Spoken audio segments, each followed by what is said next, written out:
Courage to see them through. Bless this council. Bless this session. Bless our mayor. Bless their families and continue to bless our city. This we pray. In Jesus' name, amen. Amen. Please join me in the pledge. I pledge allegiance to the flag of the United States of America and to the republic for which it stands, one nation, under God, indivisible, with liberty and justice for all. Thank you, Pastor McTeer, for that prayer. Thank you for joining me in the pledge. I need a motion for the approval of the April 16 work session minutes. Move to approve. All in favor, please raise your hand. Unanimous. Need a motion for the approval of the April 16, 2024 regular council meeting minutes. Move to adopt. All in favor, please raise your hand. Unanimous. All right. All right. We're up now for the mayor's message. Mr. Reed. Thank you, Council President. On behalf of the Mayor, Stephen Reed, I want to say good evening to the City Council members. Good evening. Good evening. And our fellow citizens who are here tonight. I want to express my gratitude for the dedication to our city and our community. As we gather here, let's remember our shared commitment to progress, collaboration, and the well-being of all Montgomery residents. With that said, I'm going to first bring up the esteemed Betty Beeville to provide us with a financial report for the City of Montgomery, and then I'll be back.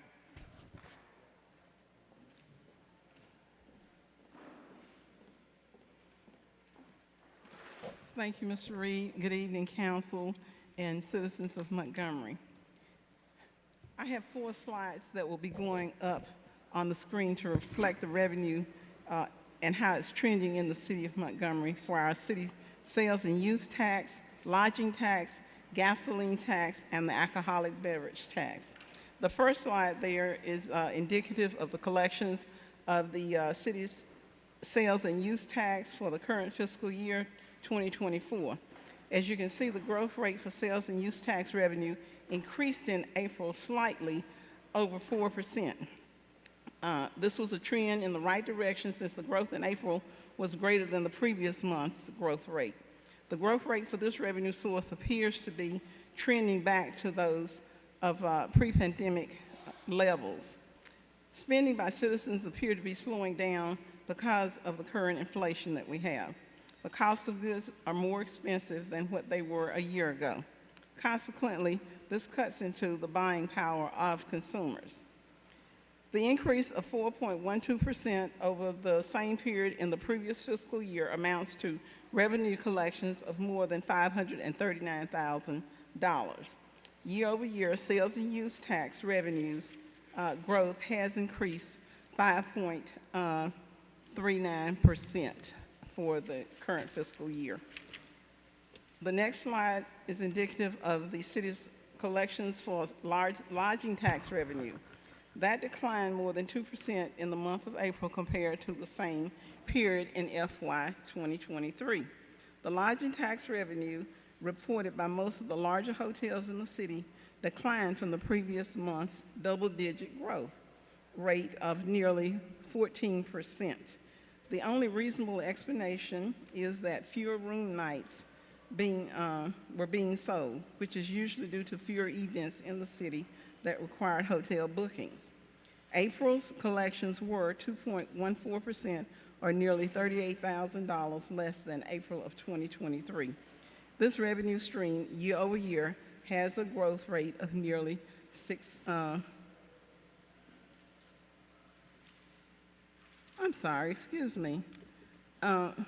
Mann, I knew the numbers were off, but now I see why. That says March of 2024, not April.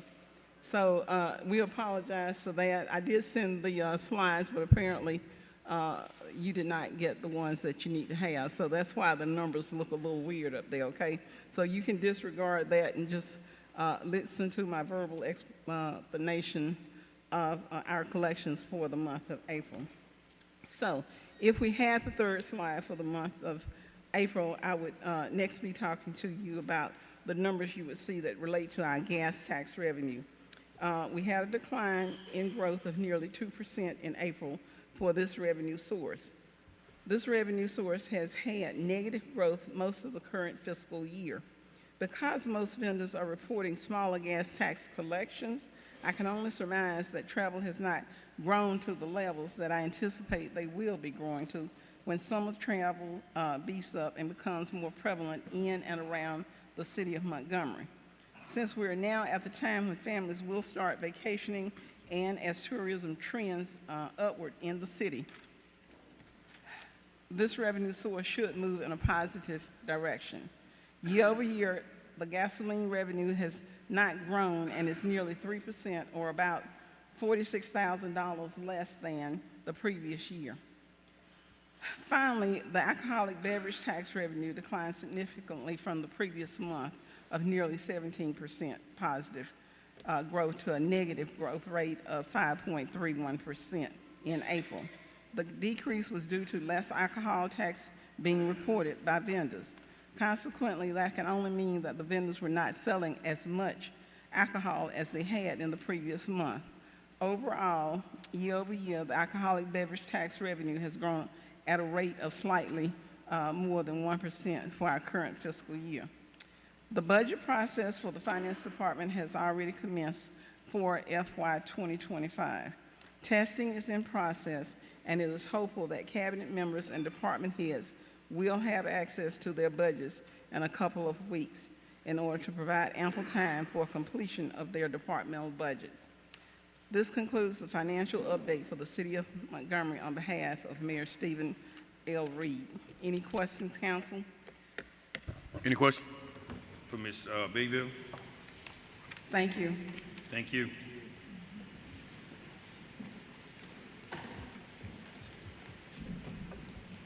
Thank you, Betty. Some good news from our friends at Spire. The City of Montgomery is honored to be the recipient of the Silver Shovel Award. This prestigious accolade underscores our unwavering commitment to promoting natural gas, pipeline awareness, and ensuring safe digging practices. We are proud to announce that the City of Montgomery has upheld an exceptional record with 0 at-fault damages to Spire facilities throughout the entirety of 2023. The dedication and coordination displayed by our public works teams play a vital role in the prosperity of our communities. This acknowledgement of our efforts not only highlights our commitment, but also serves as a beacon of inspiration for other municipalities to prioritize safe excavation practices. Also, in the news, as you saw last week, was the big announcement that Meta is establishing a new data center in the City of Montgomery. We are excited to share that Meta is becoming a part of Montgomery's community with the launch of the Meta Data Center. This facility will play a crucial role in our participation in the global network. We extend our sincere gratitude to our partners who have supported us throughout the journey. It was a privilege to celebrate this milestone with our community members, and a special thanks to the Montgomery Area Chamber of Commerce, the Alabama Department of Commerce, the Montgomery County Commission, and the Business Council of Alabama for their invaluable support. Also, we want to announce a new permanent employee with the City of Montgomery. Congratulations to Dr. Lampley on her appointment as the Municipal Court Administrator by Mayor Stephen Reed. We're thrilled to announce this exciting news. Dr. Lampley brings over 2 decades of dedicated public service experience to her new role, making her eminently qualified for this important position. We look forward to her continued contributions to our community. Now, as a former military member, I am excited to talk about National Military Appreciation Month.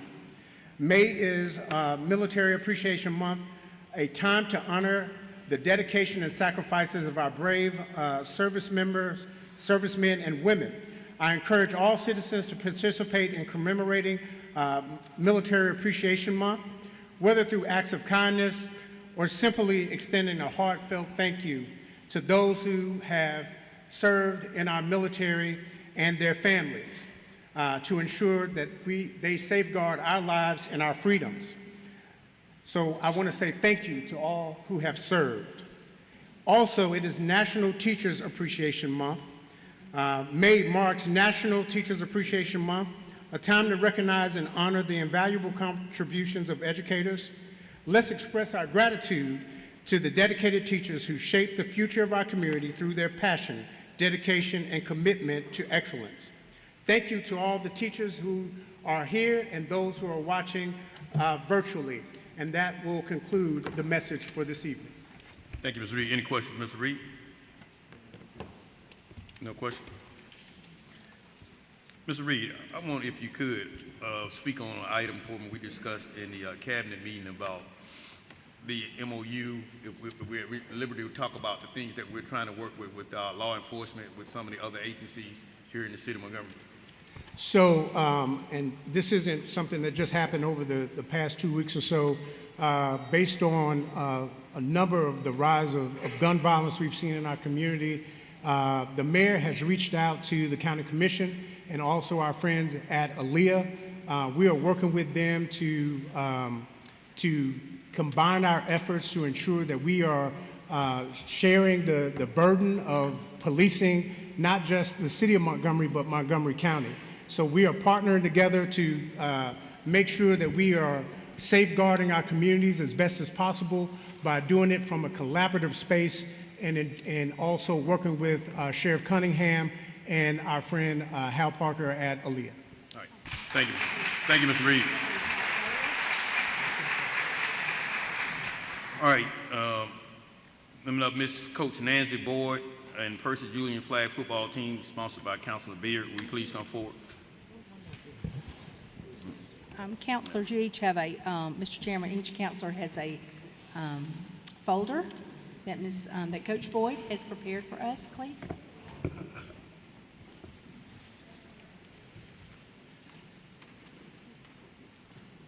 Yes, ma'am. You have 3 minutes. State your name and. So I'm Nancy Boyd. I'm the head coach for our first ever girls flag football team.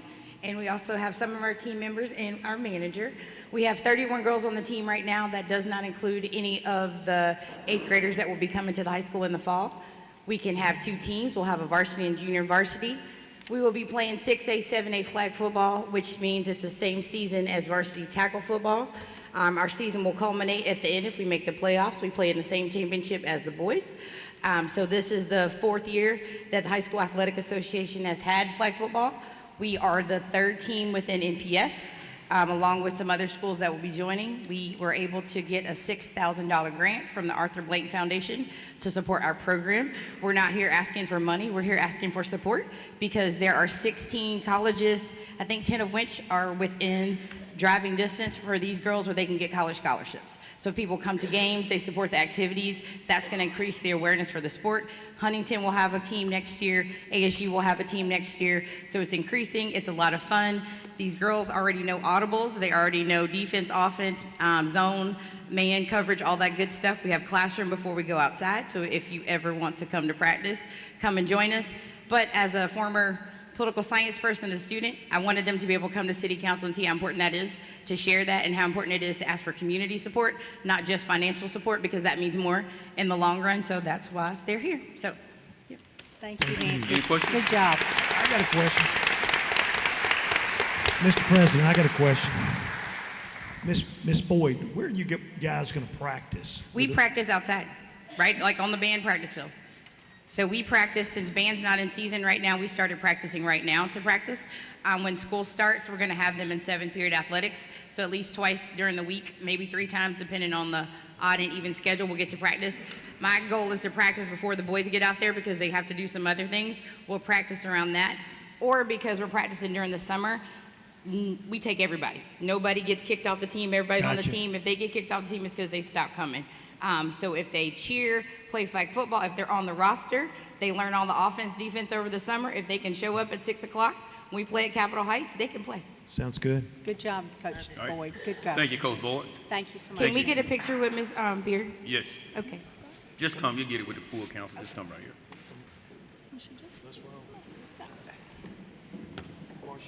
Come on, team.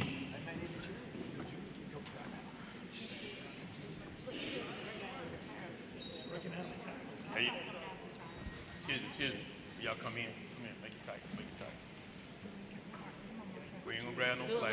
Yeah, yeah. Hey, what's up? Trying to get on the team.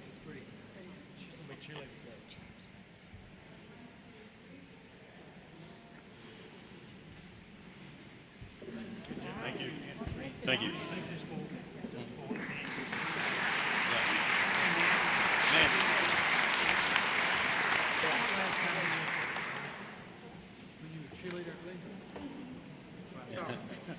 You were around here during that time?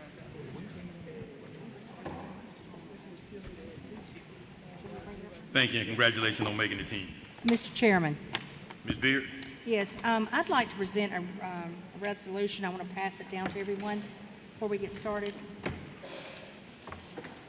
You got a resolution?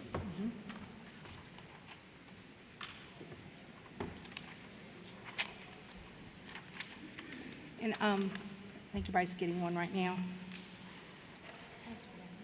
Brendan, do you have a copy of it? You have, Mr. Blaylock, I'm gonna move, if it's okay, I'm gonna go ahead and move with the agenda, and then we'll take this resolution at the end.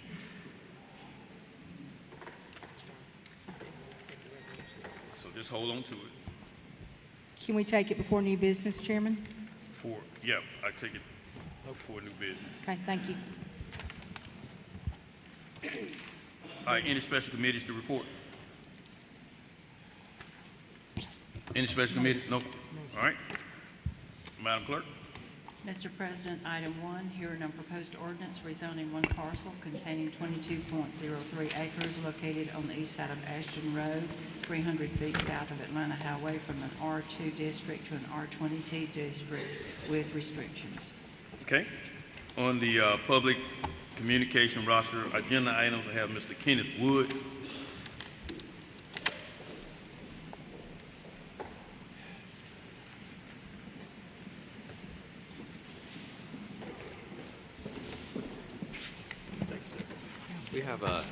Thanks. We have handouts. Is it okay to get? Okay.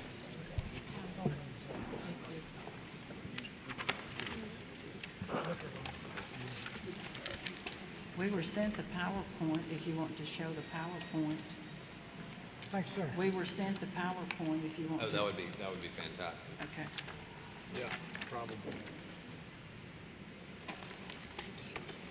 And do we just look to you to turn it? To turn the slide? When we're ready to turn the slides, do we just give a signal? Just say Okay. turn. Will do. Kenneth Wood, 350 Research Court. Thank you so much for letting us speak tonight.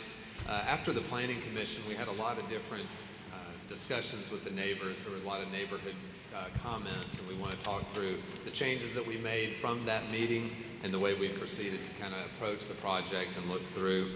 If you go to the next slide, you can see where the project is situated. You have Atlanta Highway, you have Brown Springs Road, you also have Ashton Road. You can see the neighborhood on the left-hand side, that would be the west. That's the neighborhood that we met with, and I'll go over the details of what that was. But you're sitting there, you have the Walmart, you have the different restaurants, the different food that's in the area, the shops at East Chase, and on the east side with easy access to the interstate for the project. If you're looking at the next slide, we actually have another one where you can actually see from a zoning perspective. We would be downzoning this over to the Townhouse district for the site, but we are right up against the college that is there. Obviously, that is a big draw in terms of the site and everything it does, and just also the walkability to be able to live there and also have the restaurants and everything of the retail in the area for it. On the next slide, you can actually see some of the different land uses that we considered as we're going through. Obviously, you have a heavy corridor with the mall and some of the stuff in the area. And on the next one, we've got even the additional land uses showing where the college is and the different primary spots for the area. And we'll talk about kind of what that additional amenities for the site is and the way that we rearrange the site as we go through. If you can go to the next one. So this was our initial site plan that we had. So the initial proposal had it was 22.08 acres. We had access over on Ashton. We also had access out to Brown. And then we had a lot of discussion about the neighborhood that was on the left, and that the townhomes are a little bit closer on the left. And so as we had the discussions about that, about how can we change this plan for the betterment of the neighborhood, and the comments that we received, if you can go to the next one, you can actually see this was the rendering that we had. And then go to the next one. And so this is the current revised plan. We lost units to create this. We actually flipped the amenity. So what we did in the discussion, we had a meeting here in the city on April the 11th. Ms. Floyd was able to set that meeting up with us. She's here tonight representing the neighborhood. And from that meeting, we flipped the plan around. We lost the units. We essentially created from the roadway, it's about a 100-foot area on that west side from the road over to the road that would circle around the amenity area. And then we have a couple of acre amenity area with a clubhouse and a pool, also a play area for throwing football, frisbee, bocce type stuff. And so the closest building, that clubhouse, is about 150 feet. But you can see where we basically increase the buffers around, increase the landscaping around. One other item of major note that we talked about with the neighbors too is we're fortunate because in the center of the property, if you can scroll down just a little bit so you can see the top part, scroll the other way, you can see an access coming through the center of the commercial. There's actually some gravel that sits there. That would be the access that we use for construction, so we don't have to use that neighborhood road. We also don't have to use the other road on the right-hand side, and so that is a road that we can utilize for the construction. That was one of the comments that we got as well for going through this in the part of the process. If you can go to the next slide, you'll see what we have committed to with the neighborhood. These are the evergreens as well as some of the different hollies that would be double row staggered to make sure they have healthy growth and they're spaced out so that they can grow and get larger and create that screening. We also have the park area that you see behind you. That would all be a flat park area. And so that gives the large buffer over to the houses that are on the left-hand side from our development as part of what we were looking at from that area. If you can go to the next slide. This also includes a fence. I forgot to say, along that property line, there would be an opaque fence, so it would be a solid fence. And if you can go to the next slide. We have different ones, and just kind of slow scroll through there. These are some of the internal, and then you go into the other units as you keep going. And so a mixture of brick, stone, board and bat, stucco. We don't have any vinyl siding, any inferior materials, all substantial materials that we're providing for the units that would be in here coming through. With me is Sal Napo. He's with Rockland Homes. So Rockland Homes is really concentrating a lot of their new development in Alabama and looking in this region as well. They're the exclusive builder for the Falcons back in Atlanta. Someone you guys can look up and look at for their reputation. For looking at some of the different homes and different projects that they build for going through this. And I believe there's one last slide as you go through that would be, keep going down to the zoning plan. Okay, perfect. And so this is the formal zoning plan that we had out there. And like I said, we dropped this down. This is at the 185. The stormwater is on the top part. We want to make sure that we have good area for the stormwater that is treated for the development. The changes that we made for the neighborhood also increase the open space that we were providing into the development. And with that, I can take any questions you guys may have. Mr. President. Thank you, sir. Ms. Johnson? What's your name again, sir? Kenneth. Kenneth, can you tell me in Georgia, where are these properties? Do you have some in Columbus and Fairburn area? No, ma'am. We don't have anything built right now in Columbus or Fairburn. We've got a project that we're under contract in Auburn, Opelika. And then we've got 7 developments throughout the Georgia market and an additional 8 developments throughout Florida.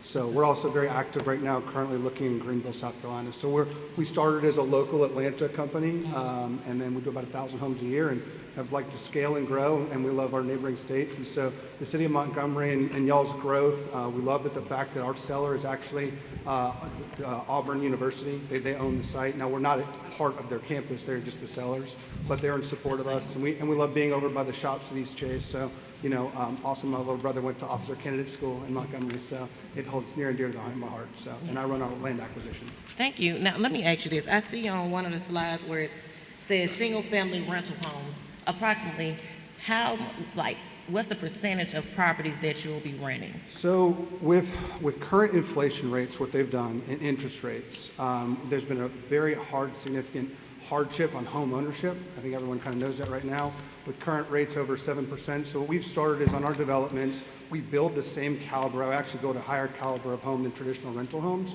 but we keep it to where at least for the first couple of years, if we need to have renters in that home, that we can do so. And then over time it comes into place and interest rates drop back down, then we have that affordability. A typical home like this is between $330,000 to $370,000.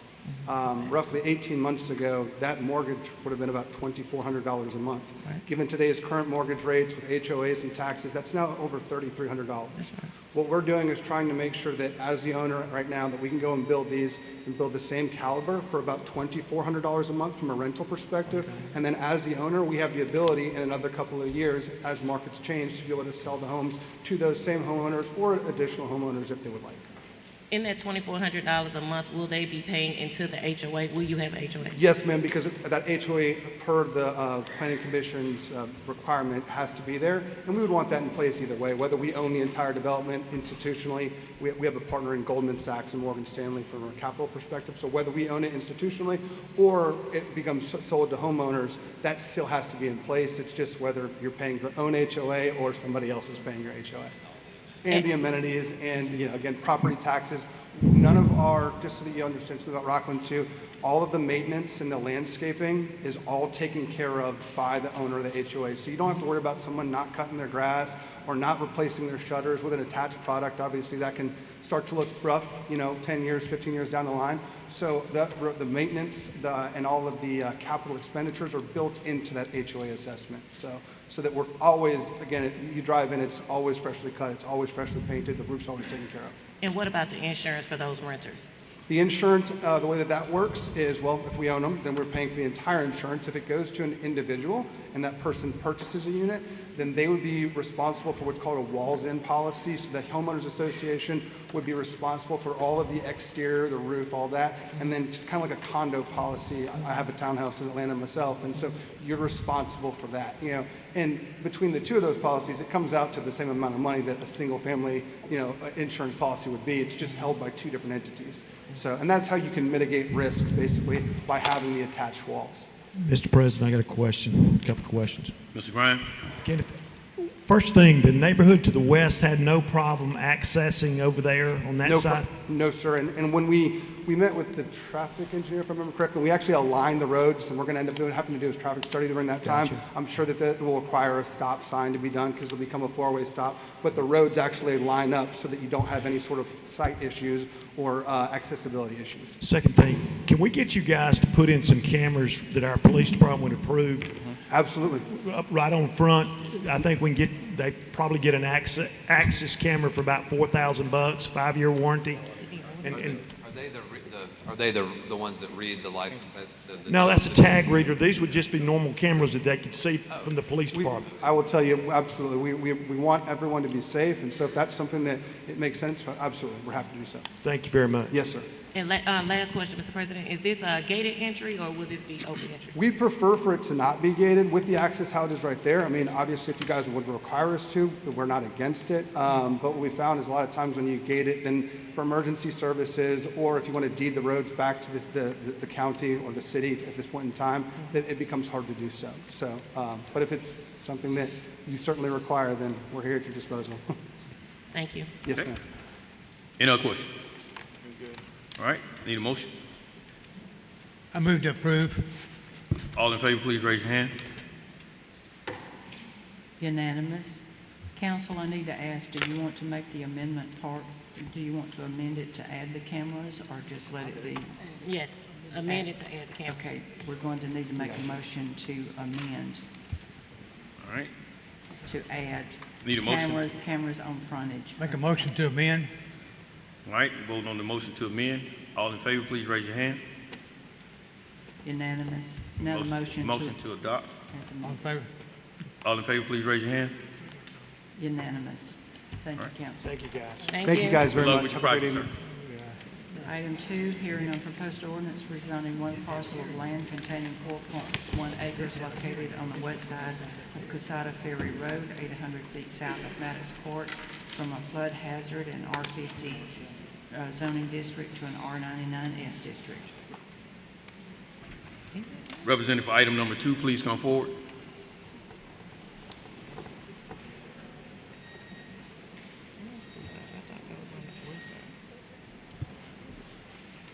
Yes, ma'am, your name for the record. Vanessa Jasmine Martinez is her. Did you get that, It's Ms. about Blaylock? my son. Did you get it? Repeat that again, speaking to the mic for me, please. Okay. Your name Her for... my name is Barbara Turner. Her name is Jasmine. I'm a translator to her. Okay, you represent her, okay? Yes. All right, any questions for item number 2? This is a hearing. Casada, Ms. Johnson.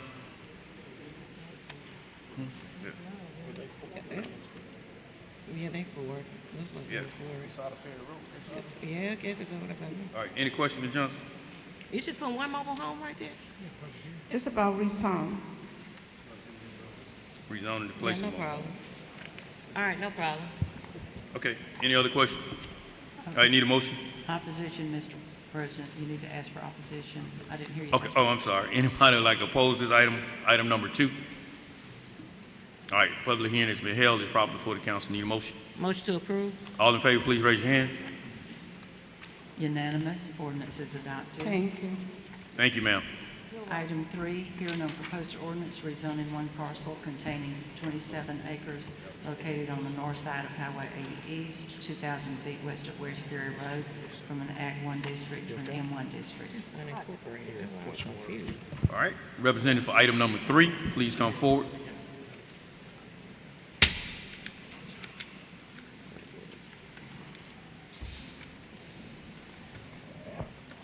Your name for the record, sir. Good evening. My name is David Webb. I'm with Averett Properties Incorporated, the holding company for Averett Express Incorporated. Okay.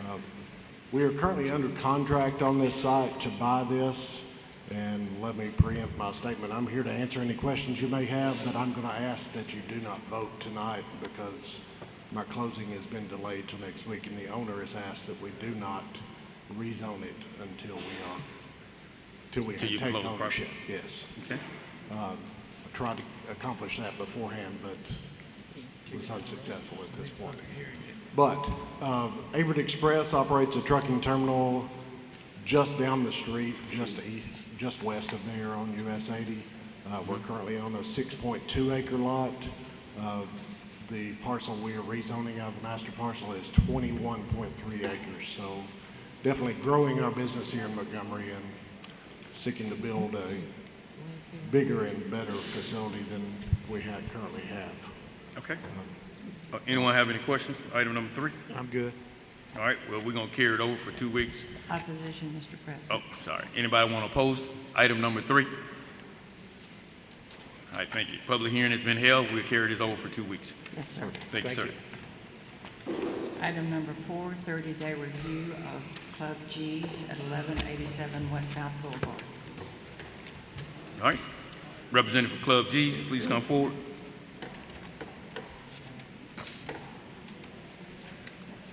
Your name for the record, sir. Timothy Broden. All right, Ms. Riley.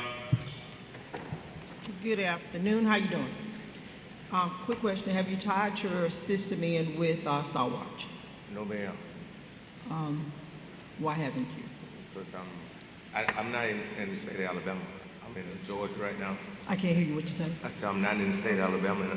I'm in Georgia right now, and it's not that I have to do it. It's optional. Right. I just asked you to do it for safety purposes. Okay. And let me ask you something. We got information that you all had a fight in there this past weekend, and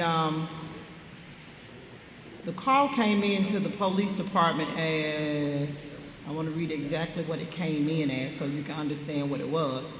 But, you know, video was sent in on the fight that happened at the club, inside the club. But the call came in, and the call was,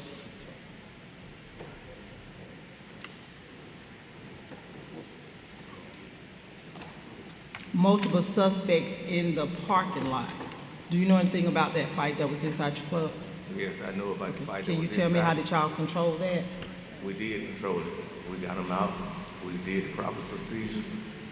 Every protocol we called, we did it. But at the same time, they came out with the police officers as far as in the parking lot. They said we were shooting outside with no shooting going on. Okay, you was I just, went up and talked to the officer. He said, wasn't anything going on. and you're not in the Montgomery right now, so you're not operating the club?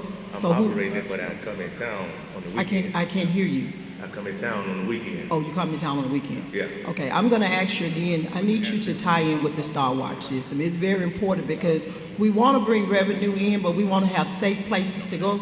And we're having, you know, incidents that we're trying to control right now as citizens here in Montgomery. And the most important about it is we're looking at everyone being able to work together. And we have to work together to get these things done with our community. Because I want to see you grow, and I want to see you have a good, safe place for us to go and attend, have somewhere to entertain, but I want safety as well. Because my biggest concern is we need people that's going to be able to help us have safe environments to enjoy. And I don't have a problem. I just need you to just help us, help you, because that's what we're doing. We're helping each other. I would like for you to get with one of the majors or someone and talk with them before you leave. And I'm gonna step out and talk with you all too before you all leave, because we've gotta learn that we're trying to make sure everybody is safe around here. Okay. Everybody. Okay, I understand that, but small fights, you can't stop. I understand. That's why I want us to get together to work together. Star Watch thing with me. Okay. I want to just talk to you all before we leave, before you leave also. All right. Yes, ma'am. What's your wish? I want to do another probationary period. Can I? It's on you. Okay. I want to do another 30 days probationary period. But let me ask you this: what are you looking for within the next 30 I'm days? looking for the next 30 days for them for us to have a communication line with the security, looking at Star Watch with them and making sure that we have an open communication with our police department so that they can understand that they're there to help them, not to hurt them. Okay. You know, and when we make these calls, I mean, I want the police department to be able to go out with the right call. And like he just said, they came out and said it was shots fired, shots weren't fired, so I don't know where they get that call from. And then it was suspects in the parking lot, and they said it was a disturbance fight on the inside is what actually it was. So that's why I just want to do another 30 days for us to get together with the police department and work out something. Okay, and I asked that, for we'll know what you're looking for, Yes, so we sir. won't just leave it. All right, thank you. So we'll do this in 30 days. Ms. Blaylock? Yes, For sir. another review? Yes, sir. All right. Thank you, Mr. Brown.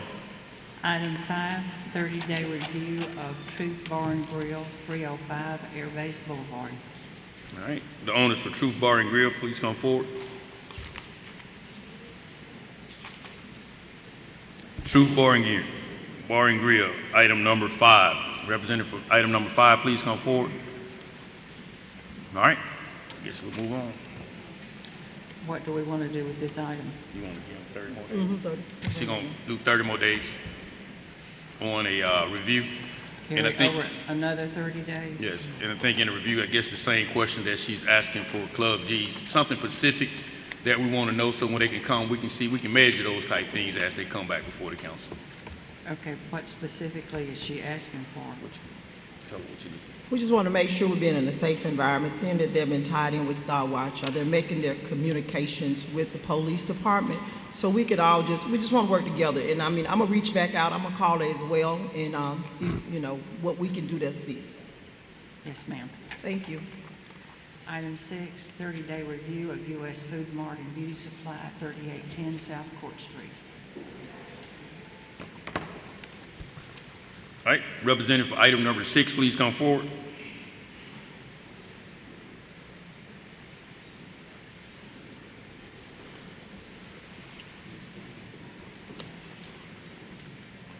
As a TM Rahman, US Food Mart and Beauty Supply, I put my camera on there, like Star Watch.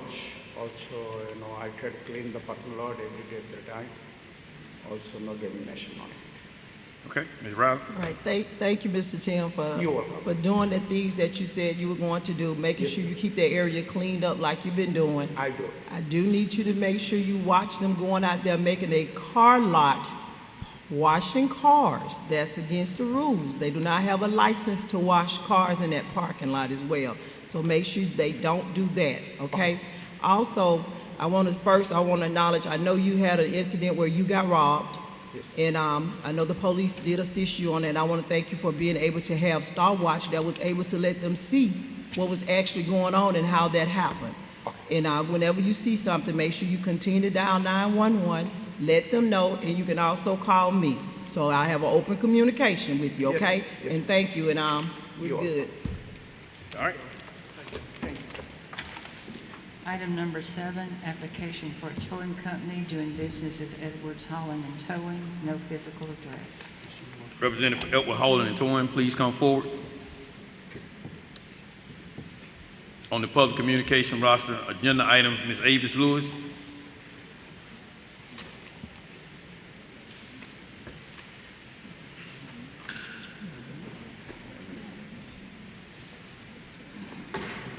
Good evening to you. Good evening. I just came because I noticed they did not give a location, but I'm sure y'all would take care of that. Yes, ma'am. And also, I'm sure that when they do give the location, y'all was allowed the people of that area to also voice their opinion. And that's pertaining to the next one too. Thank you so much. Thank you, ma'am. Thank you. I'm going to carry it over, Mr. President. Okay. Was that Ms. Johnson? I'm carrying it over. Okay. Item 8, application for a towing company doing business as DSHC Towing, no physical location. Representative for DSHC Towing Company, please come forward. Deidre Moss. Mr. President, Ms. Beard. I called Mr. Moss on the 17th of March, and he answered the phone by saying towing. And I called Ms. Comer and talked with her. He does not have a business license. He was supposed to appear on the 2nd of April. I have a note here where Ms. Blaylock called him at that time to ask him to come and appear. I called him Sunday, Monday, and today he's not answering the phone. I'm asking for a letter of cease and desist to be sent out to him. He doesn't have a license and he's running a towing business. Okay. Because we had that conversation. He told me he was towing for Allstate Insurance Company without a business license. He didn't have time to come get it. Okay. You got that, Ms. Blaylock? I guess that will go through license. Well, you don't have a license, well, how you? Is Ms. Comer here?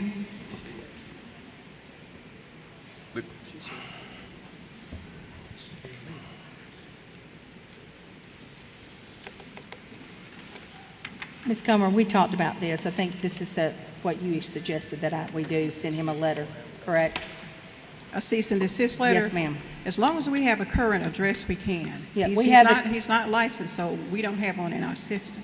I have a license here, a mailing address on here. Okay. And so I believe that's where he's running his business from. I have driven by there on several occasions. So it has no physical location, but an address of his mailing address. Okay, we can send a cease and desist letter out. Okay, all right, thank you so much. You're welcome. But Ms. Comer, let me ask a question before you leave. And I'm just thinking, if you don't have a license to do business in Montgomery, we're sending a cease and desist. That means you're not doing business the right way because you didn't get a license before you started. So I don't see what a cease and desist letter would do with a person that's not operating by the rules anyway. Well, it does put them on notice that the city of Montgomery is aware that they are operating without a license, and we're asking them to cease those operations. Okay, so what are the consequences if you don't cease? Can you find them?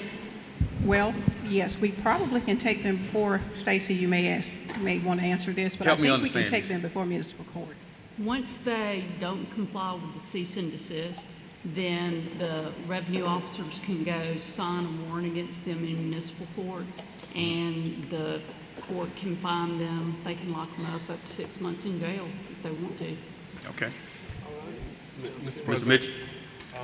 My question is, how would we know if they're still operating or not? Because he bring his truck home, that means he's operating? So that's my question. How would we be able to know if he's going to continue or he's going to stop operating? Well, apparently we know he's currently operating. Yes, we do. I assume he's towing cars somewhere. I don't know. I don't know how we know he's currently operating, but the revenue officers, that they would investigate, determine if they have a reason to believe it. If they can articulate something to a magistrate why they have a reason to believe they're still operating, then they can issue either a summons or a warrant.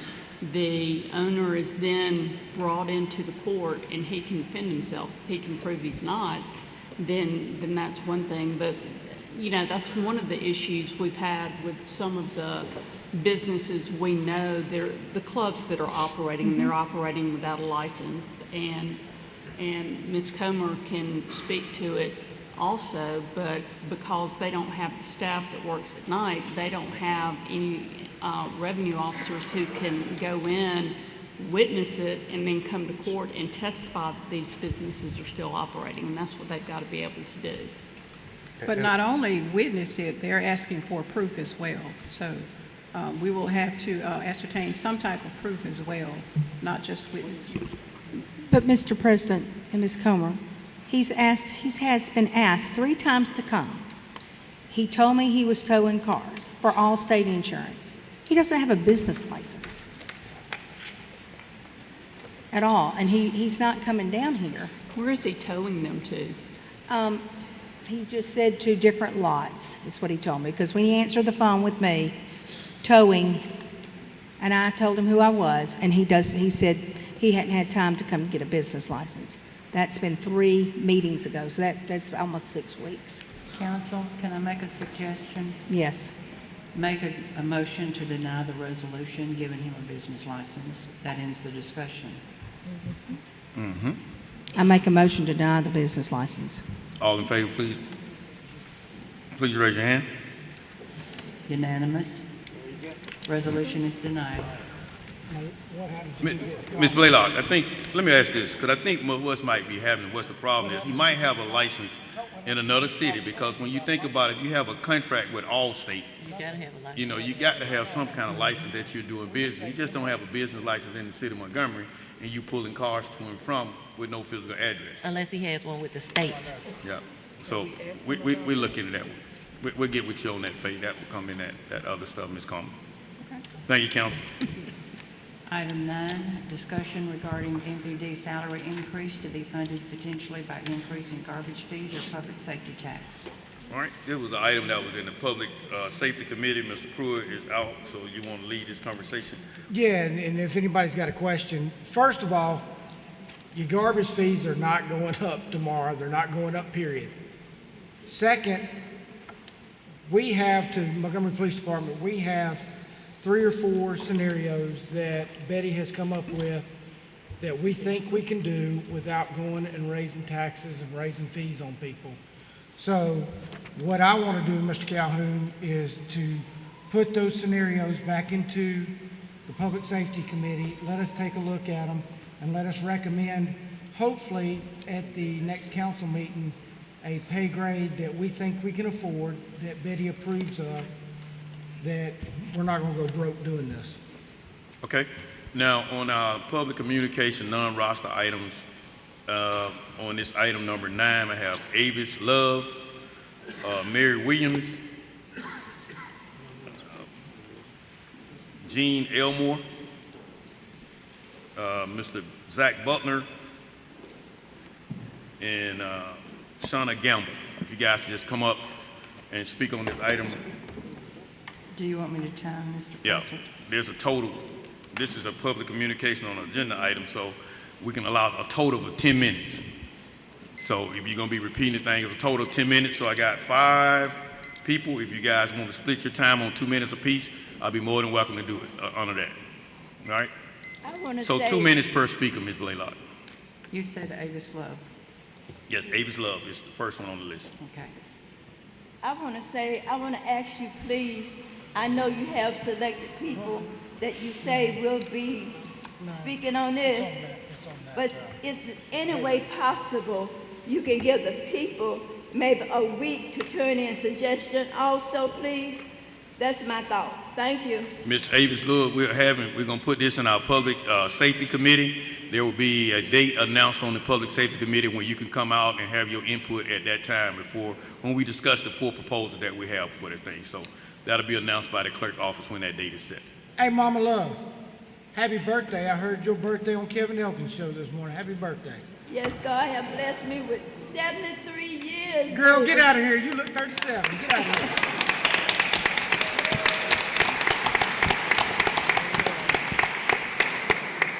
Your name for the record, ma'am? Good evening. Good evening. Mary Williams, citizen of Montgomery. You gotta speak up. Mary Williams, a proud citizen of Montgomery. Thank you for having us, council and the mayor and the staff of the city. In October of 2022, my son was a victim of a vehicular incident. We don't know whether it was an accident or a murder, but we do know that we did not have anyone to investigate his death from the police department because the police department is short-staffed. And being short-staffed as an employment person of this city, I do understand short-staff, but the staff is not the blame. It is all of us of Montgomery. We need to do whatever it takes, and I pray that the committee will consider raising the garbage and the necessary taxes so that we can be safe, because it is not Mayor Reed's job, or it's not his job by himself. It's all of us collectively. So I ask that the citizens of Montgomery, the council, and everyone who has interest in really making Montgomery a safer place to live. Thank you. Thank you, Ms. Williams. Excuse me, before you come, sir, I skipped over Ms. Sandra Sutton. If you come.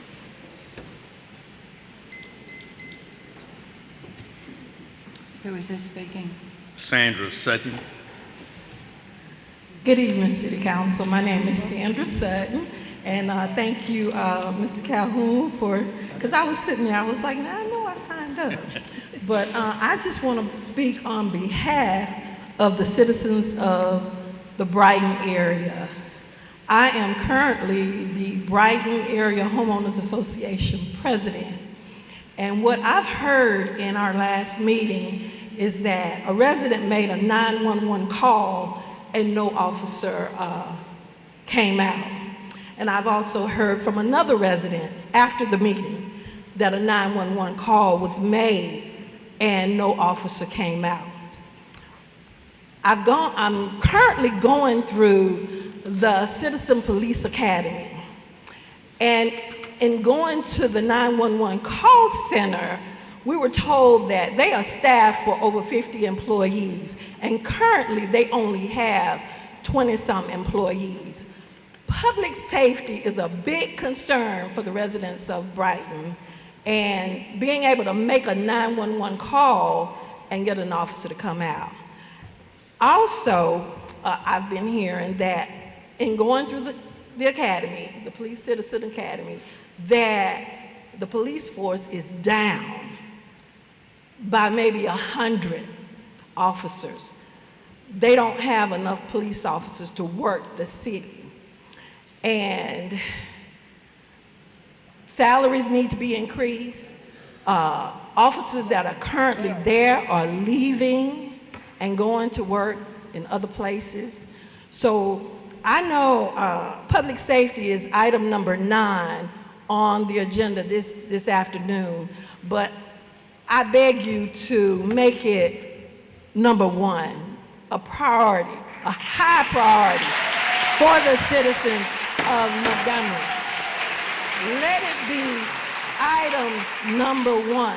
We need more police That's your time, Ms. officers. Sutton. Okay, All right, I'm thank you. sorry. Thank you. Thank you. And whatever you need to do to increase those salaries. Thank you.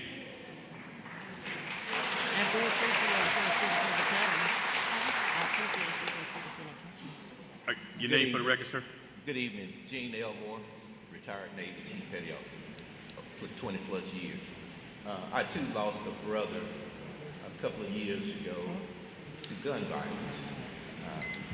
And it wasn't Mary Reed's fault. It wasn't the police chief's fault. It just happened. Our police chief and our policemen, men and women, they can't be everywhere all the time. The fact that they're short-staffed, you know, you need to make that job look good for people to want to be a police officer. And one way is salary.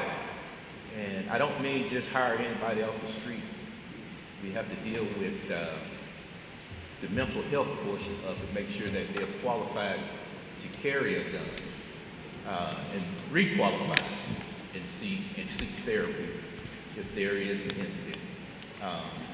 Again, our police officer, they respond just like our fire department. They can't be everywhere all the time. So I thank you. Thank you. Thank you, Mr. Elmore. Good evening, Good Zach evening. Buckner. First, I would just like to commend you all, the council, doing a great job, all of you. Thank you. In these difficult times. Thank you. I come to address item number 9 because it's a difficult decision to tax anyone. But we complain so much, and most of the people crowded the county commission, crying about crime. But yet when you tell them how to prevent crime, the mayor, the city council, and the police department, it's difficult to prevent crime. Now they can arrest people. They can arrest them and bring them in, charge them and send them. But prevention, we need more police officers. We need police presence. That's what prevents crime. So this is very important to all of us. And the mayor can't prevent crime. He can't prevent it. City council, the police can't prevent it. But we need more police. We need a police presence, Mr. Pruitt. I know it's difficult to tax citizens, but we have a choice. You know, violent crime. We have a choice. And I like to appeal to those that are complaining so much about violent crimes. There's guns out there. And I challenge them to go down with me and Sheriff Cunningham and others to repeal that permitless carry law. Because we got 18-year-olds, 19-year-olds with guns. Okay, so we need, please reconsider this, because we need more police presence to prevent crime. Thank you so much. Thank you, Mr. Butler. Hey, Mr. Calhoun, Mr. Pruitt. can I share something before she speaks real quick? Yes. Mr. Buckner, you're exactly right. This increase in Montgomery Police Department that we're going to do is a Band-Aid.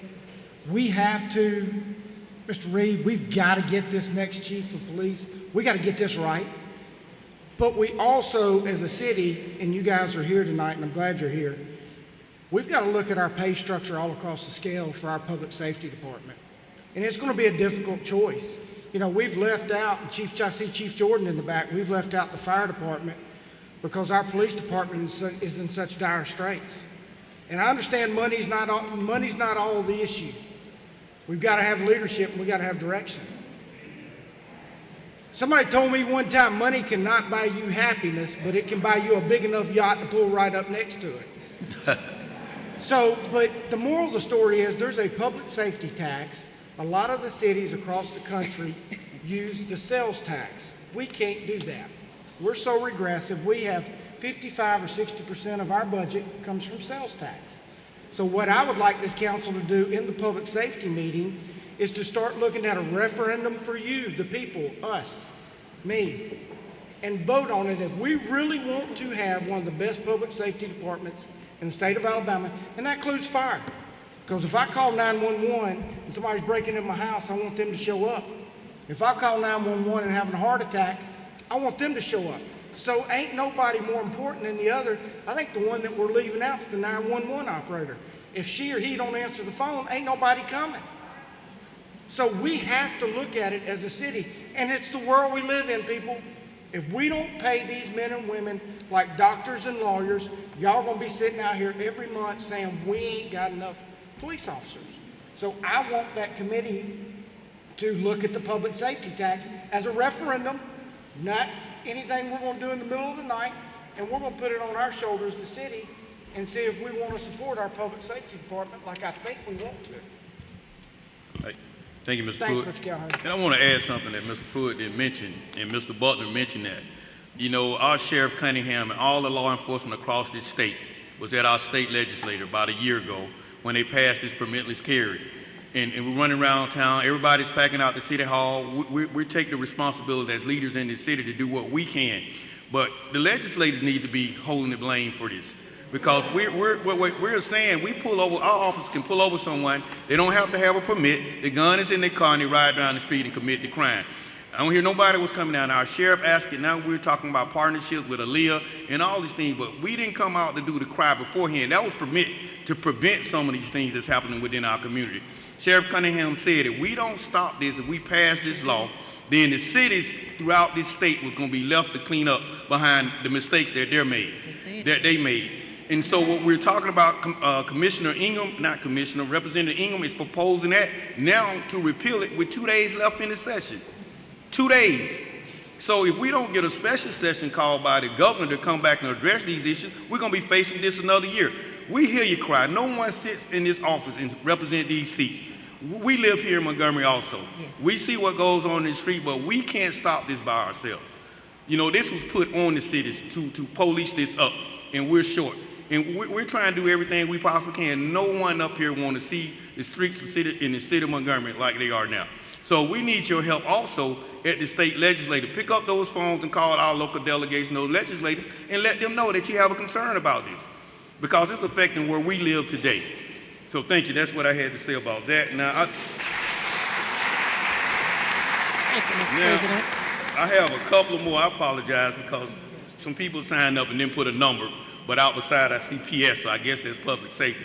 So after Ms. Gamble, then we will have Mr. Spencer Ryan and Keith McCormick. Spencer Ryan and who? Keith McCormick. Much of what you said was exactly what I was going to reiterate. I stole your thunder, I'm sorry. It's okay, it's okay. But Sheriff Cunningham did tell us exactly what was going to happen. And this is what happened. And we have to be concerned about crime, not just when it's over there. We have to be concerned when it is everywhere. And the aggression and anger, let's keep that when it's going on in all neighborhoods in Montgomery, not just in certain places, okay? That's number one. Number two, the police, our police in our city, they need our support. Being negative does not help. Help the police report crimes, talk to your kids, keep your kids at home, and do your part in what it takes to help around here. One other point, police cannot predict crimes before they happen. This is not Minority Report. They respond to crimes as they happen. So I just want to reiterate that they need our support. They need whatever funding that we can provide to them. And until we do that, we're going to have more situations like we've been having. Thank you. Thank you, Ms. Gamble. Spencer Ryan.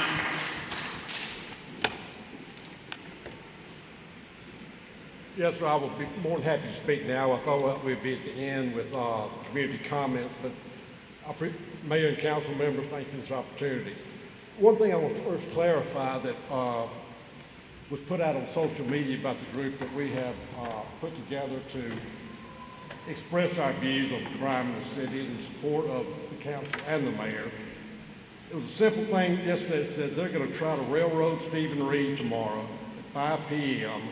Meet us there with your Reed t-shirt on. Not only is this incorrect, but personally I know of not one single person in this room that is here for that purpose. This kind of false information has been a tool for this city and the nation for years to divide people. There's nobody here that I'm associated with has that mindset at all. The people here are dedicated to not letting this type of thing undermine the positivity and positive direction that we're here seeking for this city. I echo Ms. Riley's and Mr. Pruitt's sentiment of wanting to keep this city safe, and that means every citizen. We're here in unity and ask for true leadership, a partnership, and to seek and develop a plan to address and overcome this escalating crime problem that is not only affecting every segment of our city, but has crippled every neighborhood in Montgomery and cost the lives of far too many. No political affiliation, race, or religious group has been spared the negative consequences that is increasing daily. As my father once told me about leadership, two things he had to say. True leadership must be for the benefit of the followers, not for the leaders. And leadership is about being a servant first and foremost. Mayor and council, this is your city. This is representative of your citizens. Mr. Ryan, that's your time, sir. My time's up. Yes, sir. 3 minutes. Thank you. Thank you. Mr. President. Mr. Jenwright. Mr. President. Mr. Jenwright. I think one thing needs to be addressed that I don't think the public knows. The backup in our county court system, some of our judges got 300 cases on their docket. That means that those 300 cases that each judge got, we got, I think, 5 or 6 judges. That means we could have well over 1,000 cases backed up in our county court system. These cases are the people that these people arrested, okay? And if they keep arresting the same person because they're not going to jail, we'll never get out of this thing.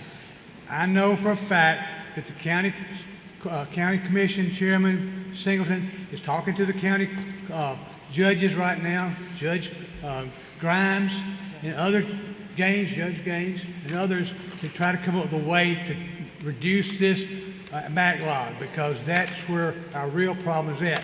If there's no alternative to crime, because these people continue to walk the streets, that's where the real problem is. Our police officers are overworked because they arrested the same person over and over again. So we've got to get the judges and the court system fixed. So I know that the district attorney's involved, the AG, Attorney General's involved, so I think all that's working on the court side, so I think we got something happen there. So I think that's involved. There's a lot of people working on that now. Just want to make sure the public knows about it, okay? Thank you, Mr. Jenwright. Last on the... Mr. Keith McCormick.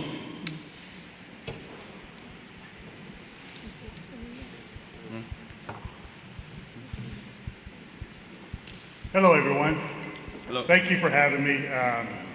Recently we've had even more shootings, murders, and carjackings since the last time we met 3 weeks ago.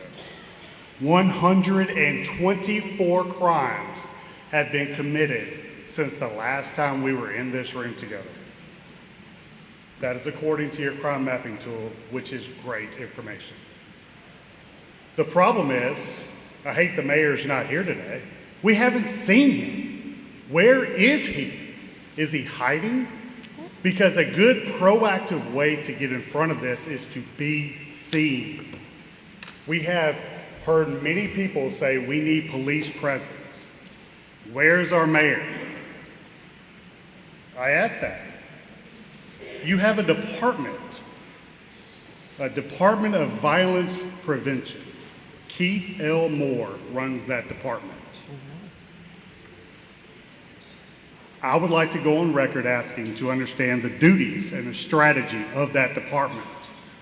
Because it seems like according to the budget that was released, the 24 fiscal, in 22,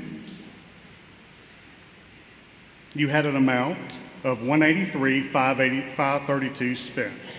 In the 2023 budget, it's down to $89,000. So the mayor, who's in charge of the budget and putting people in place, has decreased that department by $100,000. It's also noted that the police budget was cut $6.2 million by that same budget sheet that's located public record. We went from 59 million to 53 million. All right, thank you, Mr. McCormick, but let me address a couple things that you mentioned just for fact. The police budget was never cut. It was never cut by $6 million. So I don't know where those facts come from. Our police department budget was increased. Okay? Can we chat afterwards? No, we can chat afterwards. Okay. Let me give you another fact.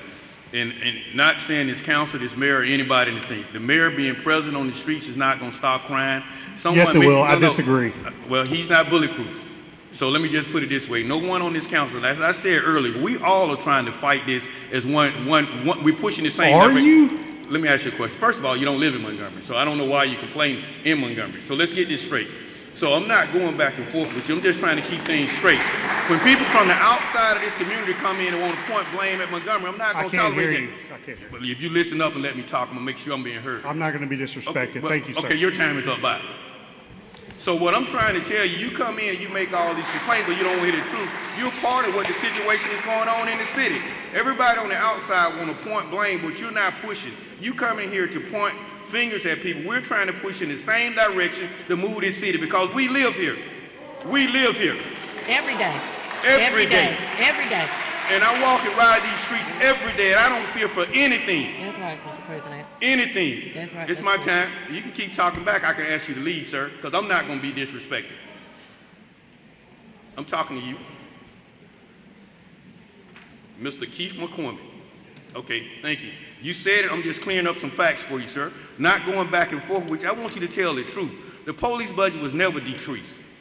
And not 1 year I was here. So I'm through with that conversation. Councilman Calhoun, I just want to speak up on Office of Violence Prevention.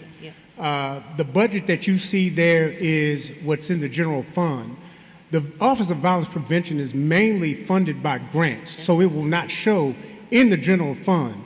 That is a $4 million expenditure for the city of Montgomery, which is funded through grants because we have an awesome grants team, a finance team that have found a way to try to step out and improve the condition of the city. So when you look at some numbers, there's facts, there's stats, and there's damn lies. And here's the deal. We are funding this. We are getting after it each and every day. I don't go home a day not thinking about the issues that we have to face on a day-to-day basis in the city of Montgomery. So I'm going to stand here and I'm going to defend my mayor because he has charged me, Chip Hill, and the team alike to get after this problem. We have all talked about solutions to help the police department, to give them tools and the resources necessary to do their job. Now we're just asking the community to be a partner with us and help us as a community stand together against crime, and that's all we're asking. So to make the record straight, the Office of Violence Prevention's budget has increased actually 100% since last year into this fiscal year. So thank you. Mr. President. Ms. Johnson, thank you, Mr. Reed. Thank you, Mr. Reed. Mr. President, to the citizens that's here and the citizens that are watching, the City Hall, our meetings are open to the public, and they are never packed out like this. Budget hearings, open, so you can get the facts.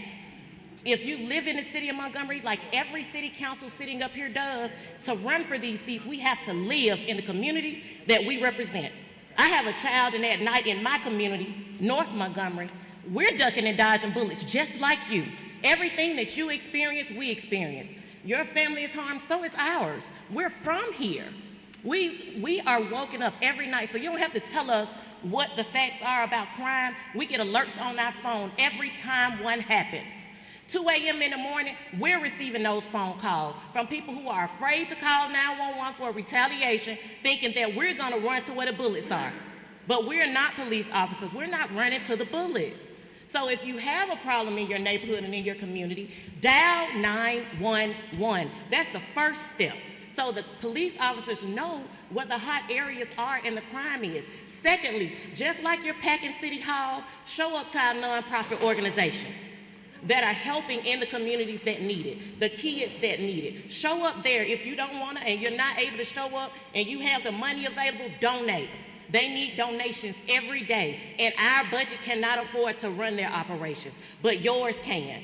Even if it's $10, what we spend on Starbucks, you can give to a nonprofit. You can pay for a kid to go to summer school and summer programs this summer to help get them out the streets. That's how the community comes together, not just standing up, throwing blame, coming at it from Laverne, Greenville, and Raymer to tell us what's happening in Montgomery when we live here. Thank you, Mr. President. Thank you, That's Ms. my Jones. time. Okay, we're moving on. All right, we're going to new business. Ms. Blaylock, I did say before we went into new business, we had a resolution from Councillor Beard. Let me make sure item 9 is put back into public safety. Yes, ma'am. We're going to put that back in to discuss those 4 proposals that we have. I wanted that so the people would know. Okay. Okay, the resolution for Councillor Beard. Yes, ma'am. Before we go, Mr. Pruitt, you want to go ahead and set a date for the public safety committee meeting? I'll need to check the calendar. Okay, all right. Yes, Okay. All right, Ms. Beard. All right, Mr. Chairman, Mr. Grimes and I have been working on a resolution that will complement and kind of endorse what Mr. Reed, Jeremy Reed has said earlier, and that everybody here on the panel has talked about, and many of you have talked about. I am in the Citizens Police Academy with Ms. Sutton. I did a night ride Saturday night from 6 o'clock to 3:30 in the morning. It is eye-opening. And that class will again be held in September. I think I forgot the date, but it's sometime in September. I encourage you to attend. It is eye-opening. And the things I saw on Saturday night, the calls were going boom, boom, boom, boom. There wasn't any time for us to have somebody be stopped at a stoplight, that ran a stoplight and things like that. I went to my first gun shooting and went to the hospital. That's very eye-opening. We hear you. We all hear you, and we are just afraid as you are. We're as passionate as you are, and we want things better for a safer and better Montgomery. We all grew up here, all of us, and we want a better and safer Montgomery. Ms. Blaylock, would you please read the resolution in its entirety for our audience, please? Yes, ma'am. Whereas there is a dire need for police presence in light of the number of crime and shooting incidents happening within the city of Montgomery, and whereas due to the shortage in police personnel to address these issues, assistance must be sought from outside city sources. Now therefore be it resolved by the Council of the City of Montgomery that Council requests the solicitation of the neighboring law enforcement agencies, which include but not be limited to the Montgomery County Sheriff's Office and the Alabama Law Enforcement Agency. Additionally, requests should be made for assistance from federal agencies such as the U.S. Marshal Service and the Bureau of Alcohol, Tobacco, and Firearms to create a task force and special operations focused on organized crime, drugs, illegal firearms, and traffic violations to put as many cases as possible before the U.S. Attorney's Office for the Middle District of Alabama. Council requests this plan of action be implemented by June the 1st, 2024. Be it further resolved that in 3 months a review of data on the productivity of the task force and to determine the longevity and need of this task force. Okay. Mr. President. Mr. President, go ahead. Go, Mr. Ryan. Mr. Reed, we just want to try to get something to go along with what you guys were talking about, because we are in a situation, we're in tough times. Not just that, we all know the police is down right now. We know that. We're talking about raises and all those things. We need a momentum change. Right now, we're in the 4th quarter and we're down by 3. We need something positive to go our way. And not just to help these guys, but to kind of invigorate them. We need to work on the raise, and we need to work on help right now so we don't lose any more officers. That's the reason we're trying to propose this right now. We need assistance. Mr. President. Mr. Mitchell. I'm looking at the resolution, I'm reading the resolution, but I want to make sure that we have these conversations, make sure that this marriage can gel correctly. And I ask that the city council put it in public safety because I don't know what Mr. Reed has already been working on, the mayor has already been working on, and I do not want to delay anything that may already be in process or a conversation has not been made with these said law enforcement agents. Okay. Mr. Calhoun. Mr. Pruitt. I sort of disagree with Mr. Mitchell. We didn't get in this spot overnight. This bus was driven off a ditch a long time ago. So we need to do this and we need to figure it out now. But we're tired of sitting around doing plans and all this crap. We need people on the streets that can make arrests and help us. And wherever it comes from, I don't know, but we need help, Mr. Reed. Mr. President. And somebody needs to share with the public One what at a we're time. doing. All right. Thank you, Mr. Pruitt. Mr. Mitchell. Mr. President, I sit silent because for the last 5 years, I have been on this council about gun violence, violence. Every meeting, I have been on this council, but now all of a sudden, everything needs to be done right away. Yep. I have spent, when we got the ARPA funds, the first thing I did was gun violence. He did. With the county. Every time I come up to this meeting, I have called out every single council that we need to be unison on gun violence. He did. And we have not did that since the 5 years I've been up here. He said But now we are I talking disagree about with that. gun violence, gun violence, gun violence. I have been walking these streets. I have been talking to these parents. I have been everywhere trying to talk about gun violence.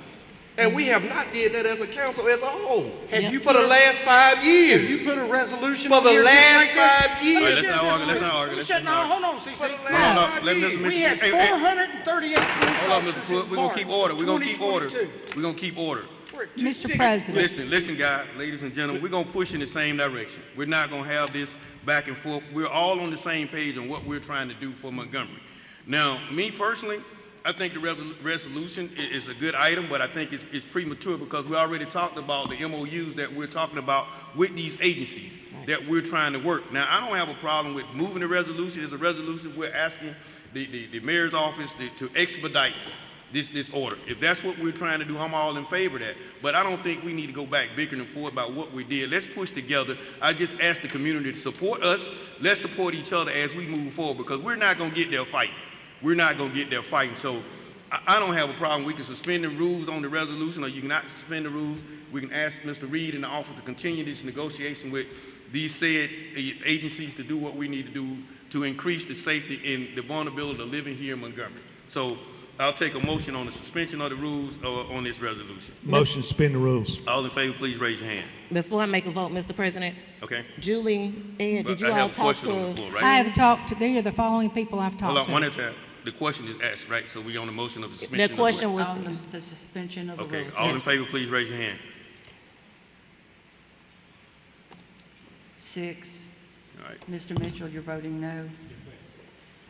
Mr. President, Ms. Beard. I have talked to a representative in the Sheriff's Department. I've talked to Hal Taylor and Aaliyah.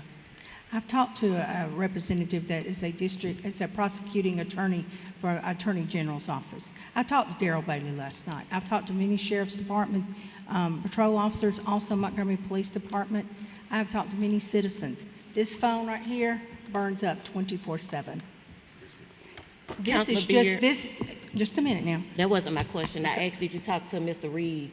No, I haven't talked to Okay. Mr. Reed. I can go I ahead have and vote. I've asked for meetings, and I've also talked with Ms. Rita Patterson to set up meetings. We're just trying to get something in place. We know it's going to take a lot of logistic work. I know that all the radio frequencies have got to be combined. It's going to be, it may be more, it may take longer, but we've got to get somewhere with something to put something in motion. The police department is doing a great job But I'm telling you, I witnessed it Saturday night myself. And I hung in to 3:30 in the morning. And I'm talking, we were moving. It is very eye-opening. And I'll be back. But they've got to have some help. Yeah. Ms. Blaylock, Mr. President, I want to remove my vote towards the suspension of the rules. Okay, so we got two. So you're changing your vote to a no? To a no.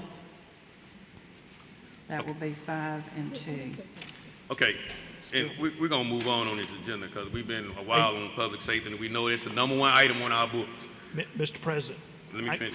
I'm coming back to you. Give me 1 second. And I thank you guys for bringing that resolution because you said what you're trying to do. I think the mayor's office, Mr. Reed, heard that the council is asking that we expedite this and we move this forward to get this into fruition. We understand that. I think in the beginning when I asked the question, he spoke on these are some of the things that we're already working on. I understand, Ms. Beard, you spoke with these people, but that is something, understand our role, first of all, as council people. Right. We pass resolutions and laws. We don't create contracts from the mayor's office to negotiate with Aaliyah, the sheriff office. That has to come from the chairman of the county commission, the sheriff department. So let's put those together and encourage those and be a part of those meetings, ask for what we want and demand those type things. Resolutions don't change anything from a council standpoint. It's asking a question. I'm with you 100% on what we're asking for, and I support that. So let's just move forward and work together in the public safety through our administration to do the things that we need to do to change these things in Montgomery in crime. We know that's number one on our book, that we want to stop what's going on in the city of Montgomery. That's it, Mr. Graham. Mr. President, I got a couple other things I need to bring up. We're moving on. Ms. Blaylock, I want to bring back up the moratorium on car washes, automated car washes. You want to do it right now? Yes, ma'am. I'll forget about it if we don't. I want to break the ice. Okay.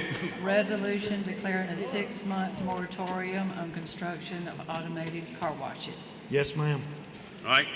Mr. Graham, need a motion to suspend the rules. Motion to suspend the rules. All in favor, please raise your hand. Unanimous. Motion to adopt. Need a motion? All in favor, please raise your hand.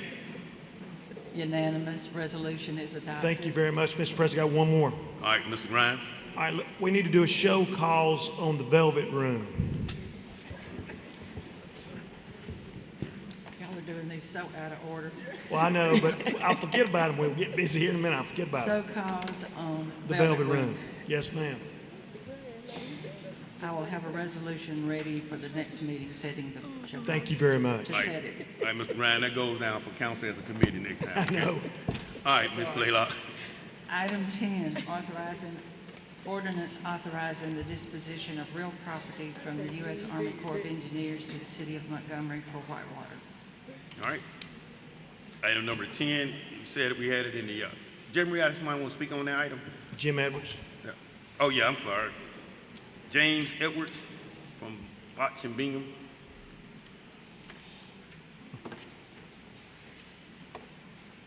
Good evening. My name is Jim Edwards. I'm an attorney with Balch and Bingham. I represent the Montgomery County Community Cooperative District, mouthful. Say that one more time for me real fast. Can you say it backwards? I'm here in support I got you. of this motion, of the ordinance that's there.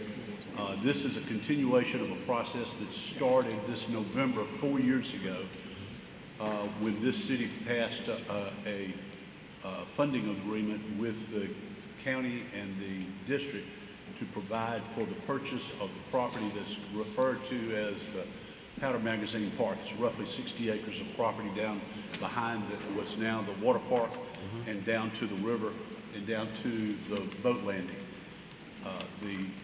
The resolution of the city of Montgomery approved the purchase of this and the process of trying to get legislation from the Congress to approve the federal government conveying this to the city.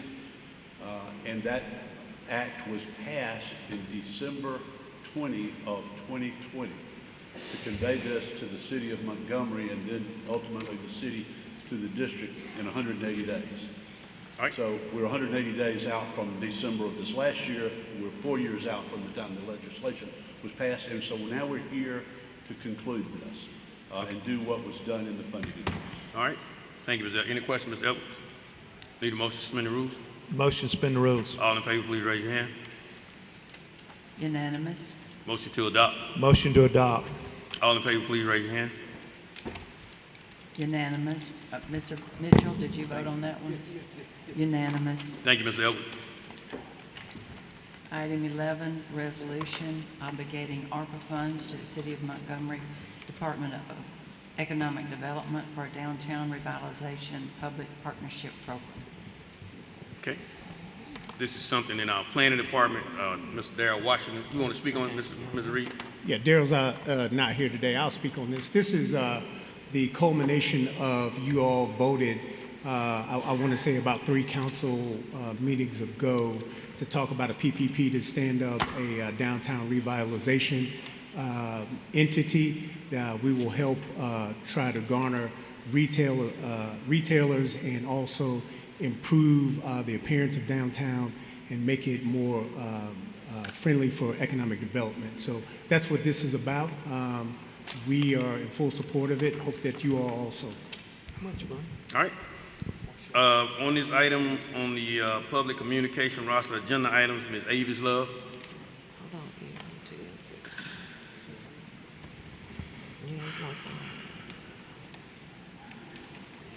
I just had a question about it, please, sir. So there would be money taken from one place to put towards this? No, ma'am.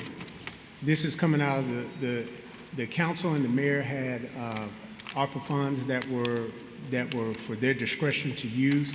So this is coming out of the mayor's fund ARPA budget. Okay, so the mayor controls that fund, right? Yes, ma'am. Okay. I'm sorry to ask this question, but I also had a question about the other one. But since y'all overlooked me for that, I'll forgive you, okay? Thank you, Ms. Love. All right, council, need a motion? Motion to adopt, well, suspend the rules, sorry. All in favor, please raise your hand. Unanimous. Motion to adopt. All in favor, please raise your hand. Unanimous. Resolution is adopted. Item 12 has been withdrawn. Item 13, resolution to reallocate funds from certain omnibus budget Phase 3 projects to lost revenue. Okay. Council, this is the a resolution to reallocating the funds from projects that we had set aside in ARPA funds, Crampton Bowl, Patterson Field, and the Garrett Coliseum, in the amount of $1.25 million that we need to put into lost revenue so we can create projects at another time on these items. Need a motion? Move to suspend the rules. All in favor, please raise your hand. Unanimous? Move to adopt. All in favor, please raise your hand. Unanimous. Thank you, Resolution is council. adopted. Don't send me no projects until November. Too late, you already got an email. Cameras. Item 14, resolution authorizing Mayor Reed to make application to the Alabama Historical Commission for a certified local government grant to support local preservation efforts. All right, need a motion to suspend the rules? Motion to suspend the rules. All in favor, please raise your hand. Unanimous. Motion to adopt. All in favor, please raise your hand. I did sign up for that one. Can I? Unanimous. CC. Hmm? She signed up. Someone had crossed it out. Did you cross out number 14? Well, it's crossed out on the sheet, that's why I didn't call it. But go ahead. I just have a question, please. Ms. Love, sir. speaking to the mic for me, please. I just have a question, please, sir. Okay?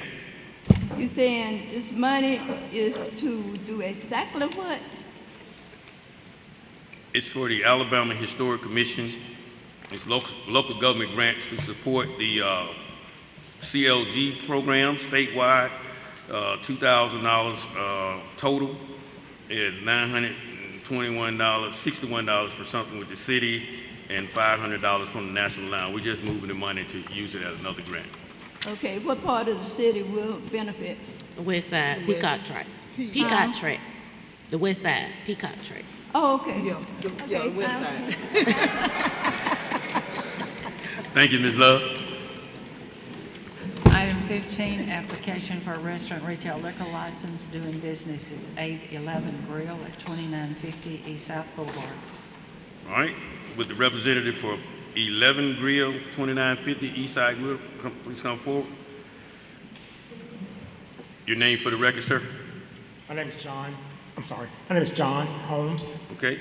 This is a public hearing. Anyone like to speak in favor of this item, please come forward, and all opposers at this time.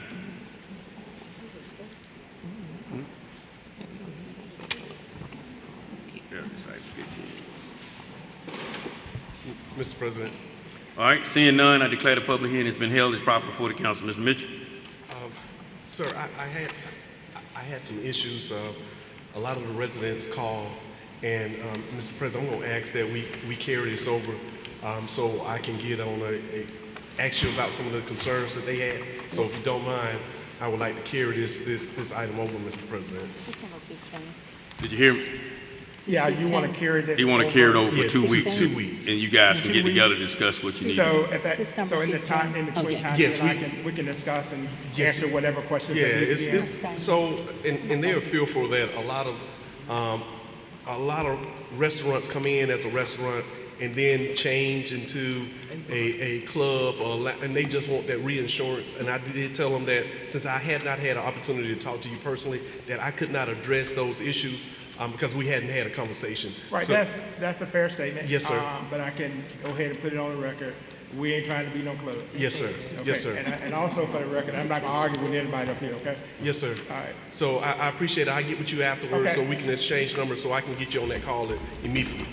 Okay, All right. that's fair enough. Thank you. Thank you, Mr. Holmes. Thank you. Item 16, application for a restaurant retail liquor license doing business as iTacos, 8125 Decker Lane, Suite K. All right. I'm good. Your name for the record, sir? I'm Frank Snowden. I'm counsel for the families up in this restaurant. This is their third, so. Okay. This is a public hearing. Anyone like to speak in favor of this item, please come forward. Opposers have the same right.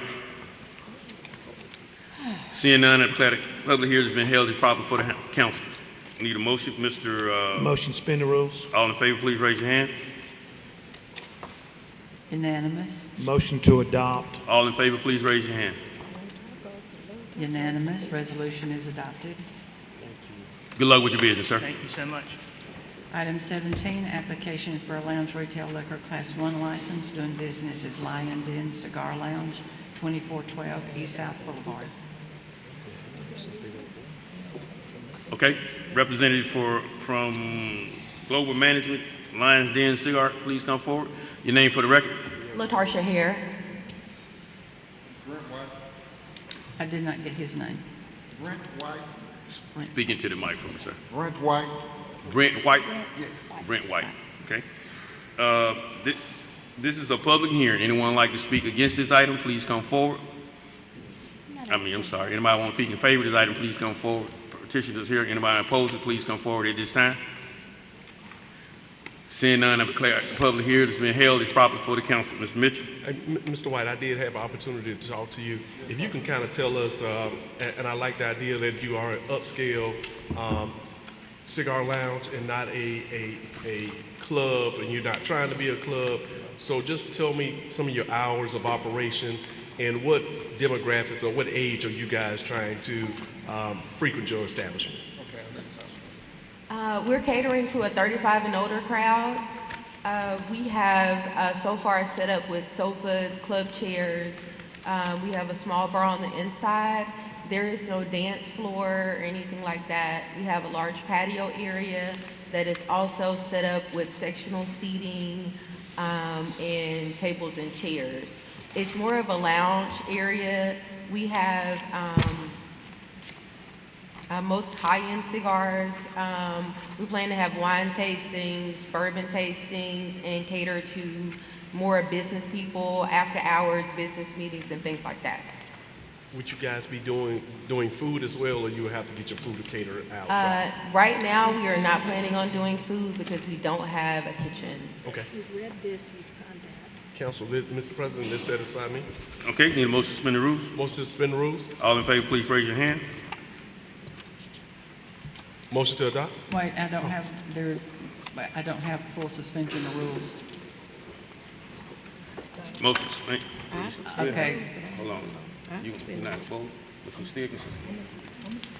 All right, Okay. need a motion to suspend the rules. All in favor, please raise your hand. Ms. Beard, are you voting? No, I'm not. You're abstaining? It's going to be 6 with 1 abstention. Okay, so it's gonna be carried over for 2 weeks. We didn't get suspension of the rules, so we can't vote on it tonight. All right, So what do we do to move forward in 2 weeks? well, in 2 weeks it'll come up old business, so you don't need suspension of the rules at that time. We just need a vote of a positive, yes. Okay, all right, thank you. Okay. Item 18, application for a lounge retail liquor class 1 license doing business as Hookah House at 6804 Atlanta Highway. All right, representative for the Hookah House, please come forward. He told me what to do. Your name for the record, sir? Barry Robinson. Barry Robinson. This is a public hearing. Anyone like to speak in favor of this item, please come forward. Opposers have the same right. All right, seeing none, I declare that public hearing has been held as proper before the council. Mr. Calhoun. Mr. Mr. Pruitt. Jenright had to leave early. He asked me to ask y'all to carry this over for 2 weeks. Yeah. He had an emergency come up and he asked me to carry it I over. think he spoke with Mr. Robinson about he wanted to carry it over and get with you on some of your Yes, he partner did. situations. Okay. So we'll carry this over for 2 weeks. Thank you. See you in 2 weeks, sir. Thank you. Thank you. Item 19, application for retail beer and retail table wine on or off premises doing business as the Elegant Zone, 2801 Bond Plaza. Okay. Owners for the elderly zone, please come forward. He left. Yes, ma'am. Your name for the record. Kawana Calloway Abner. Speaking to the microphone. Kawana Calloway Abner. Abner? Abner. Thank you. Okay. This is a public hearing. Anyone like to speak against this item, please come forward. Seeing none, declare the public hearing has been held as proper before the council. Move to suspend rules. All in favor, please raise your hand. 3 and 4, are you abstaining from suspension of rules? I'm abstaining. Wait a minute. Hold on, let me go ahead. I'm not going to suspend the rules. Those voting for suspension of rules, please raise your hand. I have 6 with Councillor from District 4 abstaining. So this one is carried over too. Ms. Blaylock. Yes, sir. Let me just make something clear, and I'm cool. It's not in my district. And on suspension of the rules, and I know we can get through this all day, but I think what you start doing when you don't suspend the rules, you can vote no on an item if you're not in favor of it. But when you don't suspend the rule on something that's not pertaining to your district, you create that rift with another council member when something comes up that you need help with. So it's okay to not vote for it, you're against it. But when you don't suspend the rules, allow someone to do business in the city of Montgomery that's trying to do it the right way, I just think you're stepping outside of the way we do business down here in the city of Montgomery. But hey, I'm just wanting to explain that, the way that goes, because it couldn't have been in District 5. Thank you. Item 20, application for retail beer and retail table wine off premises only, doing business as A and B Sale, 2817 Lower Wetumpka Road. Marche. I don't understand. Good evening. Sir, your name for the record? Ashish Patel. You got it, Archie Patel? Mr. Patel. All right, item number 20. This is a public hearing. Anyone like to speak against this item, please come forward. Seeing none, declare the public hearing has been held as properly before the council. Need a motion? Mr. President, are you taking over ownership of this location? Yeah, just So, look on the license. so the issue here is there's going to be a liquor store right there at Jack's, right by churches, and I promised the community that opening that one, we would not have any more within that vicinity. And I called you, you didn't answer. I left you a voicemail. We rode by, you already got stuff set up like you knew I was gonna say yesterday. You got cigarette signs out, and it was a lot of stuff, a lot of people hanging out. And it's literally like almost right next door, because you're in that shopping center and they're right here. And what we're trying to do is clean up our area, and there's just too much alcohol moving around. So I'm gonna deny that license today, because I promised that to the community. So Mr. President, I'd like to move to deny the application. You guys suspend the rules. Need a motion? please, Motion to suspend. Need a motion to suspend the rules. All in favor, please raise your hand. Unanimous. Motion to deny. All in favor, please raise your hand. Unanimous. Resolution is denied. License was denied, sir. You can't open your alcohol. You can open, but you can't have alcohol. Beer or wine, you can't have either. I'm gonna deny that too. So like, But you can open that and serve anything else in there, like, you know, if you're selling, like your products you have set up like a convenience, you can still do that, just no liquor, no beer and wine. but like city, we just want to be like turn off the like ownership only. Right, and I said, we won't be doing it, the community doesn't want it. I agree with the community on this effect. But we just want to be like transfer the license and they just give like the. It was denied. But like recently the issue, the like nearby the license, they will not just the city confident, Mr. like Patel. responsible alcohol. Mr. Patel, the license has been denied. She's not, it's been denied, so that's the end of that. We already voted. Thank you, sir. Sorry about that. We didn't get approved. No. You can appeal it, you can appeal it. It's an appeal process. There's an appeal process. Do the process again for that. You want the That's it. information for that, Ms. Blaylock? Could you give him the information on how to appeal if he would like to after the council meeting? Or you can call our city clerk tomorrow and get that information if you would like it. Okay. Yeah? Thank you. Yes, sir. Have a great one. Item 21, application for retail beer and retail table wine off premises only, doing business as Extra Mile Lines Pride at 6850 Vaughn Road. Ms. All right, Charlie. representative for Extra that Mile Line Pride, please come forward. Item number 21. It's Vaughn Road, it's Charlie. Item number 21. Be carried over. Are you talking to him already, Mr. Pruitt? No, it's a new gas station, but no, that's the rule. Yeah. You don't show up, you carry it over. Item 22, resolution reappointing Graham Cook to the Montgomery Downtown Redevelopment Authority. Motion to suspend the rules. All in favor, please raise your hand. Unanimous. For the rest of the Motion to adopt. All in favor, please raise your hand. Unanimous. Resolution is adopted.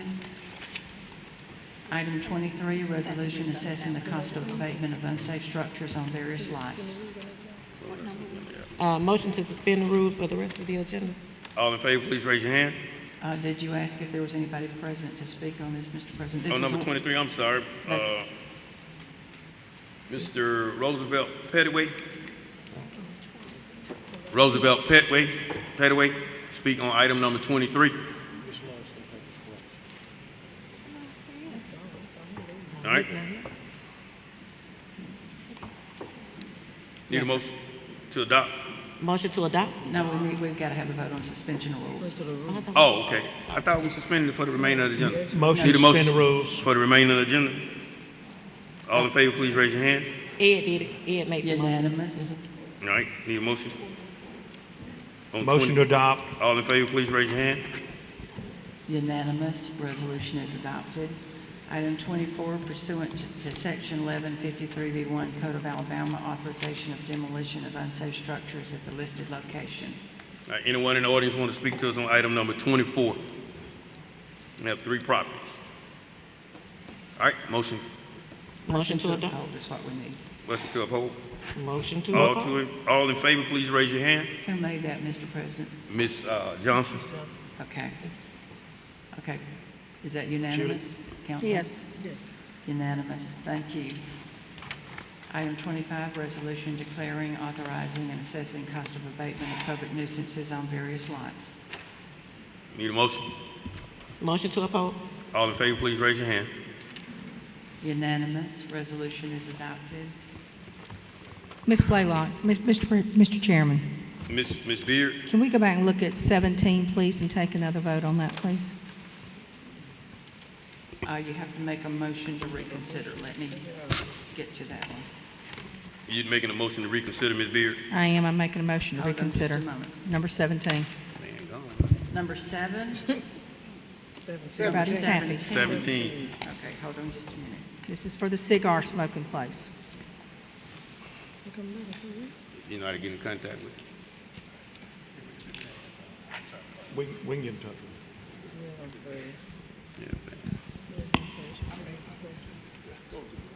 Okay, motion to reconsider. All in favor of the motion to reconsider, please raise your hand. Mr. Pruitt? Unanimous? All right, Ms. Beard? Motion to adopt. We've got. Motion to suspend the rules. Need a motion to suspend the rules. All in favor, please raise your hand. Unanimous? Mr. Mitchell? Motion to adopt. All in favor, please raise your hand. Thank you, Council. 4, hold your hands up, 1, 5, 6, and 8. 4. The no votes, 3 and 4. 2, I need 2 and, let's see, I've got 7 Who you missing? here. Who am I missing? 1, 2, 3. 3, And 7. he's not here. Wait just a second. Like- I've got 1, 5, 6, and 8 voted no, which Voted. defeats No, no. it. But I need We the voted no yes. vote. They voted yes. We voted yes. Yes, that's correct, but it still defeats it because, It's no, only- that's right, we're 7 there. We So 7. 4 will carry it. I'm Yeah, sorry, 4 I was carry. thinking 8. Okay, and so I have 3 and 4 voting no. Okay. Okay, so, 6, I'm missing You're missing 2. So it's 5 to 2. 2 is a no. So 2, 3, and 4 vote no. 2, 3, so that changes 1, it 5, to 6, and 4 8. 4 and 3, so it carries by a vote of 4. Yes, sir. Okay. Ms. Blaylock, will you contact the petitioner that it did pass? Yes, sir. I Thank you. should. Thank you, Ms. Amy. Mr. Pruitt, do you want to introduce your resolution? Ms. Blaylock, council as a committee, Mr. Pruitt? Council as a committee, you have anything? As a committee? No, you got a resolution? Yes. Okay. Ms. Blaylock, can you read that, please? It's just plain- Resolution appointing Arlene Baldwin to the Montgomery Clean City Commission. Move to suspend rules. All in favor, please raise your hand. Unanimous? Move to adopt. All in favor, please raise your hand. Unanimous. Resolution is Thank you. adopted. Ms. Beard, Sir? on your, I was going to tell you, I do not have any contingency funds. okay. We don't have a resolution before us. Also, on what's your historic commission appointment? Ella Martin. I have not got anything back from the mayor on that. The mayor has to approve a Miss- new appointee to the historic. I mean, well, I don't know. It's probably in my conversation with him last week. He said he okayed it, and the resolution's supposed to have been back down. Okay. This is her appointment been held up since January, so I'm just trying to 18th, get this January expedited. I need something in writing from the mayor for the Yeah, record. well, just make sure we get that by the next 2 weeks. Thank you, sir. Understood. Ms. Thank I'm Green. not tracking it, but I understand. Okay, thank you. All right, thank you. Anything else from the council? Mr. President, I got something. Go ahead, Mr. I heard Ryan. heard we got some extra money, and y'all know I'm a camera freak because we are short and we need to look at every angle. Because some of the shootings we had, some things we got on later, we hadn't had film. So we're pulling fiber down Atlanta Highway and talking to the police. We can buy $4,000. For $4,000, we can buy an Axis camera with like a 180, 4 cameras shooting out, 5-year warranty. So if we connect it to our system, we got 0 annual fee, folks. So $4,000 over 5 years. We can't beat that deal. It's a good camera. They like it. So we need to work real hard to get our fiber pulled up all over the city so we can take our money and start dropping them in so we can start on every intersection have cameras. That's my, and I know we got that extra money, but it'd be hard pressed to put anybody, then pulling fiber, we could do that, Can you find out how many cameras, like say for instance, the mileage of Atlanta Highway, how many cameras you would need so we can know it? I would have to, how much? yeah, I'd have to get with the police, mix in what they got. No, I agree with you. Councilman Grimes, I'd like to have a conversation about that offline. We're working on some stuff, but I just don't want us to duplicate efforts. Any other members have anything? All right.